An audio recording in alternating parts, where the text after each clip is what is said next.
القصة اللي هحكيها النهاردة قصة شاب بيحكي عن تجربته في دخوله لعالم الجن عن طريق لعبة دخل فيها.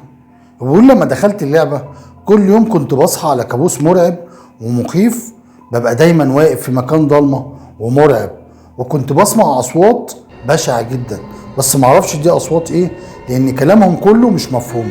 وفي النهاية كنت بسمع جملة واحدة بتقول بلاش تدخل في عالم الجن ودنيتهم لانك هتشوف اهوال. وعشان نكمل قصتنا خليك معايا وما تروحش في اي حتة، وزي كل مرة هنقول على الله حكايتنا.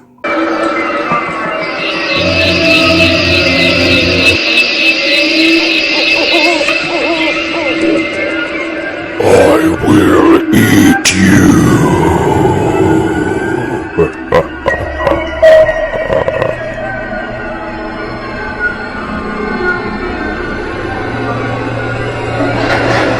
السلام عليكم اعزائي المتابعين والمشاهدين في كل مكان، ونكمل قصتنا. بعدها الشاب بيقول كنت بسمع صوت شرارة كهرباء عالية وبحس اني راكب في اسانسير والسلوك بتتقطع وبينزل بيا الاسانسير وبيقع وخلاص هموت، وكل شريط في حياتي بيمر قدام عيني. بعدها بموت وجسمي كله بيتكسر واقوم مفزوع من النوم. وقتها جربت اخد مسكنات كتير قوي ومنوم عشان ما احسش بحاجه خالص واقدر انام، وكل ده من غير فايده. الكابوس كل يوم بيتكرر لدرجه انه تقريبا بقى جزء من حياتي ومش عارف انام. كل ده بسبب دخولي لعالمهم والفضول ان اعرف هم مين. والقصه بدات من وانا صغير. كنت لما بسمع عن بيوت او اماكن مسكونه بالعفاريت كان بيبقى عندي فضول ان ادخل البيوت دي واعرف ايه اللي بيحصل فيها، واشوف العفاريت بتبقى مبسوطه والعفاريت بتعمل ايه. كنت بقعد على النت اتفرج واشوف العالم بتاعهم. وفي يوم فتحت الفيسبوك لقيت رساله من واحد صاحبي بعت لي لينك لبوست بيتكلم عن لعبه غريبه. اتشدت للبوست لان في جمله بتقول تحذير هام لكل واحد عينه شافت البوست، مش مجرد لعبه، لا، لعبه بتدخلها بارادتك مع مجموعه، بس مفيش غير شخص واحد اللي هيلعبها، والشخص ده هو انت. ايوه انت بس، وانا غير مسؤول عن اي حاجه غريبه هتحصل من اللعبه. ولازم ما تغلطش خالص لان الغلطه الاولى بتبقى الاخيره وبتنتهي حياتك كلها في لحظه. وكنت عايز احس بالمغامره وبقى عندي شغف وفضول اعرف ايه في اللعبه. عملت سكرين شوت للبوست وكان في عنوان لمكان اللعبه، لازم اروح هناك واعمل شويه حاجات.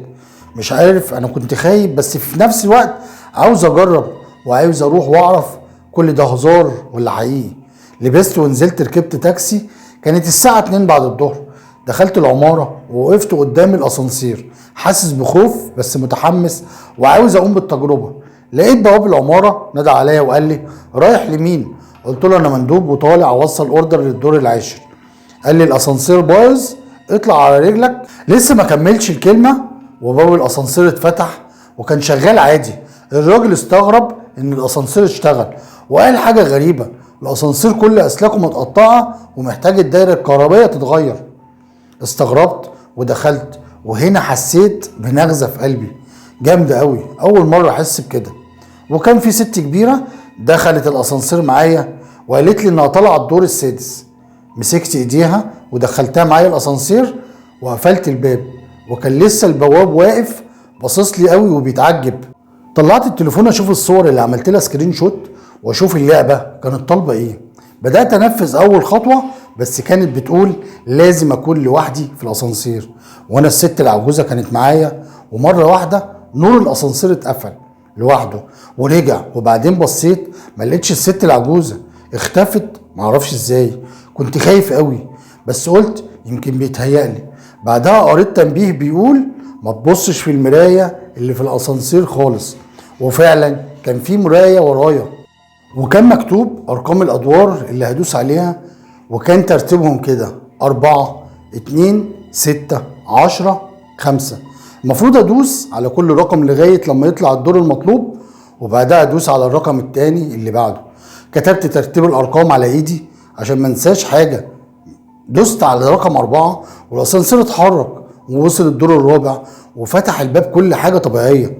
دوست بعدها رقم 2 والباب كان بيقفل. شفت حاجه شكلها بشع بتجري قدام باب الاسانسير بسرعه. دوست على رقم 10، الباب قفل في دقيقة تقريبا. قريت البوست تاني لقيته بيقول في دور من الادوار هتلاقي ست كبيرة هتدخل معاك الاسانسير، ممنوع تبص لها او تكلمها او تبص في صورتها في المراية. لو كلمتك ما تردش عليها كأنها مش موجودة.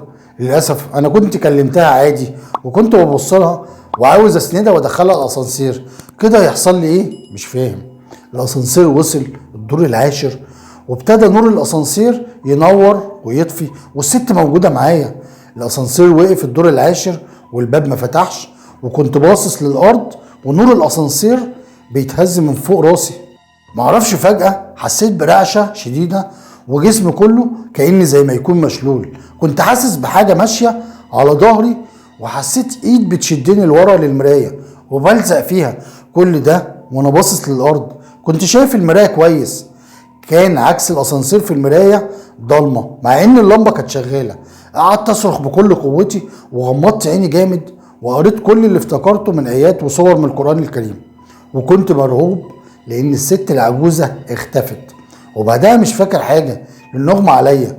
ولما فقت لقيت موظف الامن بيفوقني وبيقول لي في ايه، انت هتجيب لنا نصيبة؟ فتحت عيني وانا مش فاهم حاجة.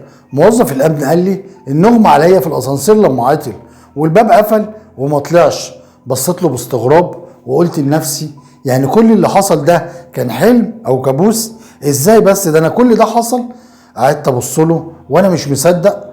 بطلع التليفون علشان اشوف البوست بس ما لقيتش التليفون، اختفى. انا مش فاهم الموبايل اتسرق ولا ضاع ولا ايه اللي حصل، وكل ده كان حلم معقول؟ بعد ما حسيت اني كويس مشيت وما رجعتش البيت ده تاني. حاولت انسى بس الكابوس لغاية النهاردة كل يوم بيجيلي ويرعبني وبيصحيني من النوم ومش قادر اتخلص منه.